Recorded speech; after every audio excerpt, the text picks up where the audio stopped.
Welcome into First Take on a Tuesday. Thank you so much for hanging with us. We've got you covered from both coasts today. Skip and I are here in Bristol. Stephen A., as we can see, you're in my old stomping ground, downtown L.A. How's everybody doing?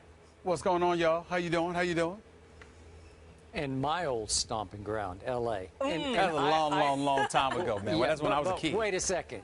Molly and I are in Bristol, Connecticut, but once again, Stephen A. gets to do the show from Los Angeles again and again and again. How do you pull this off? Well, I hop on a plane. I pay my own way here. Yeah, and right. Probably your own plane.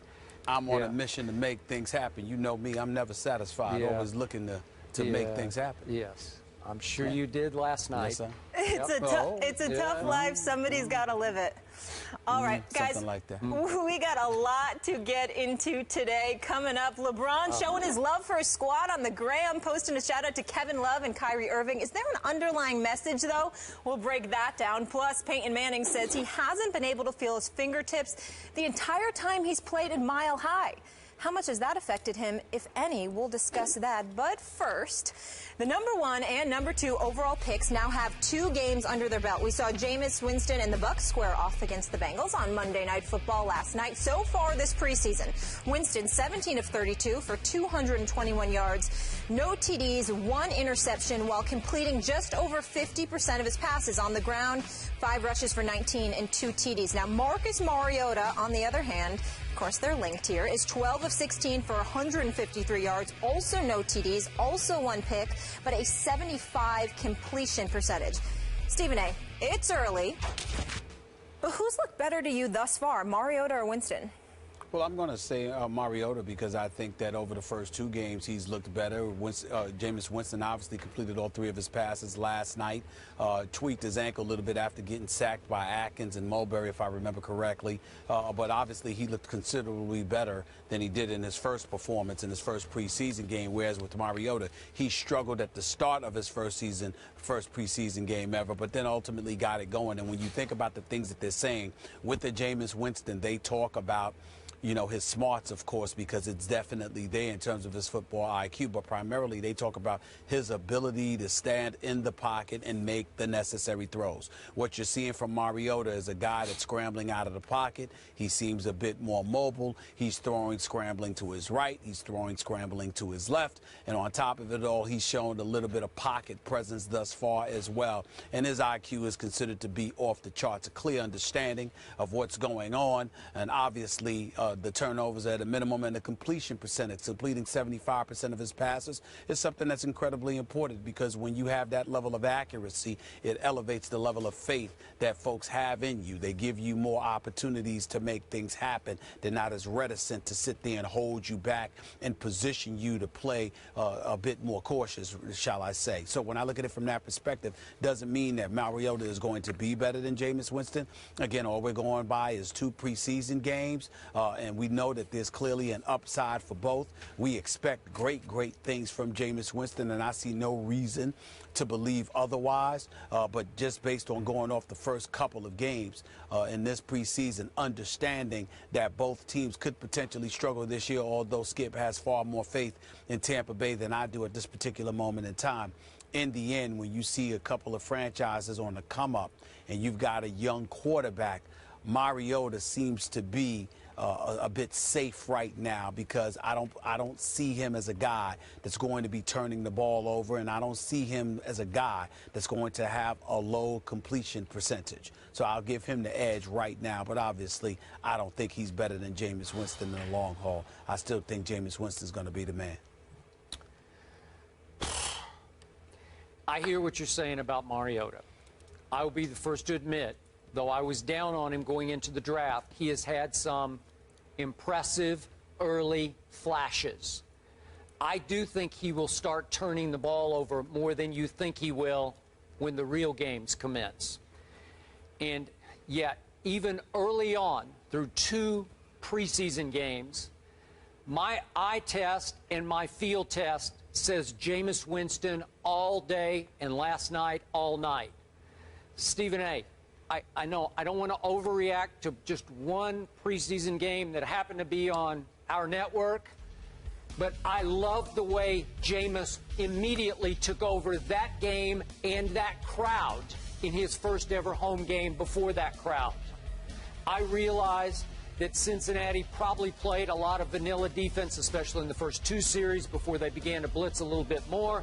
And I realized that if this had been Cincinnati on opening day, that Jameis Winston would have gotten a whole lot of different looks thrown in his face. I get all that. But I'm going to hark back to what Vincent Jackson told Lisa on the sideline last night after he was finished playing. She said, "What's the biggest thing you love about Jameis?" And he said, energy. Jameis has energy that Marcus Mariota does not give off.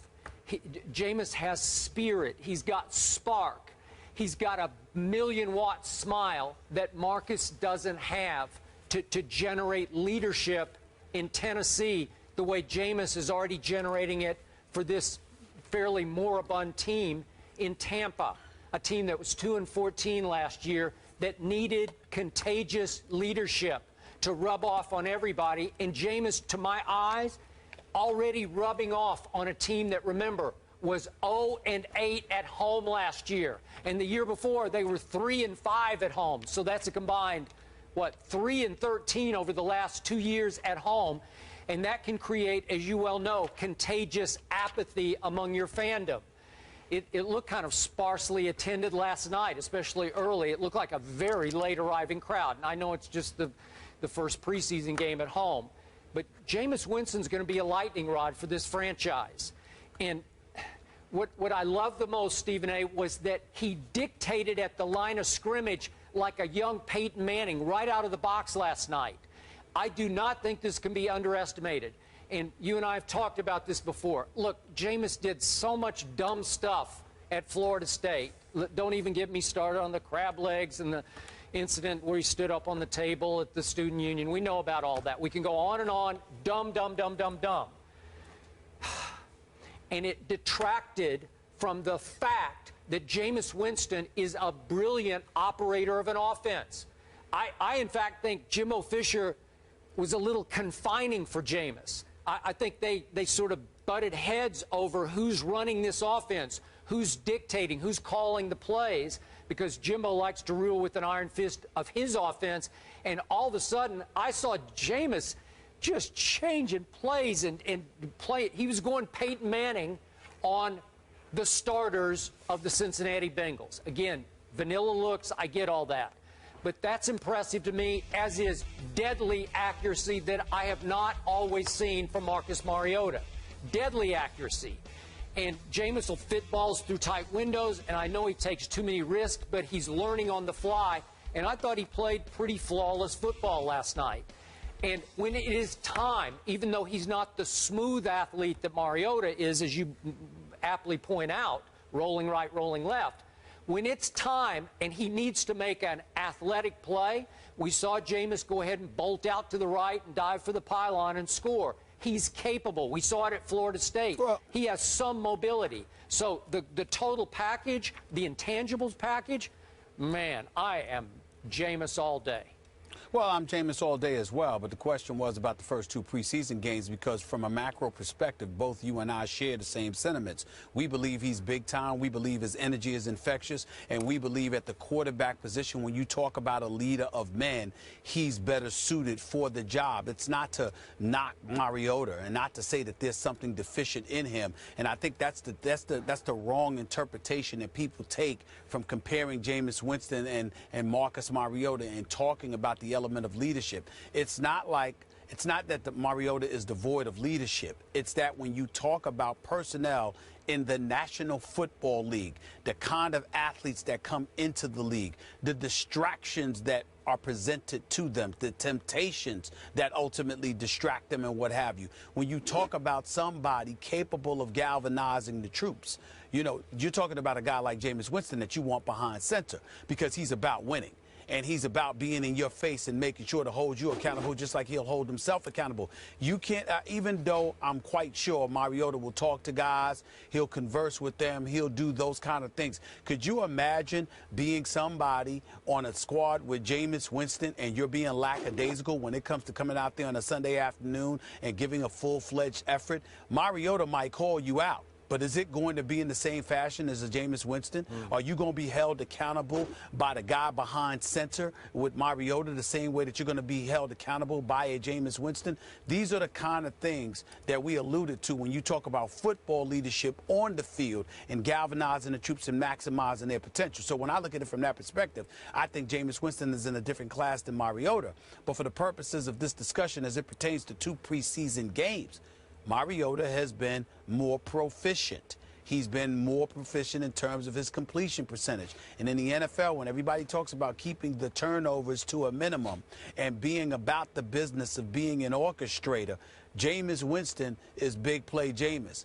Marcus Mariota seems to be somebody, Skip, that ultimately will pick you apart. I look at a Jameis Winston and I think about whether it's the Troy Aikmans, Tony Romo's, Aaron Rodgers, Tom Brady's, people like that down the line. When I look at a Marcus Mariota, I think about the late, great Kenny Stabler. I think about a Tom Brady. I think about guys who are like surgeons and systematically goes about the business of picking you apart. Does that mean that they'll be less effective? In most instances, yes. In some instances, no. But that's why we put Jameis Winston as number 1. But when I look at the Tennessee Titans and what they need, I can understand why they've got a lot of faith in Marcus Mariota, because I think he's going to be an upgrade compared to what they're accustomed to. Yeah. And he's going to be what they need in terms of consistency and somebody who's trustworthy and reliable. Okay. I hear all you just said. And it's still, as Molly pointed out, extremely early. By all accounts, Marcus Mariota has come out of his shell. He could be pretty quiet. He could be a little bit standoffish from his teammates, not in an arrogant way, just in a shy way.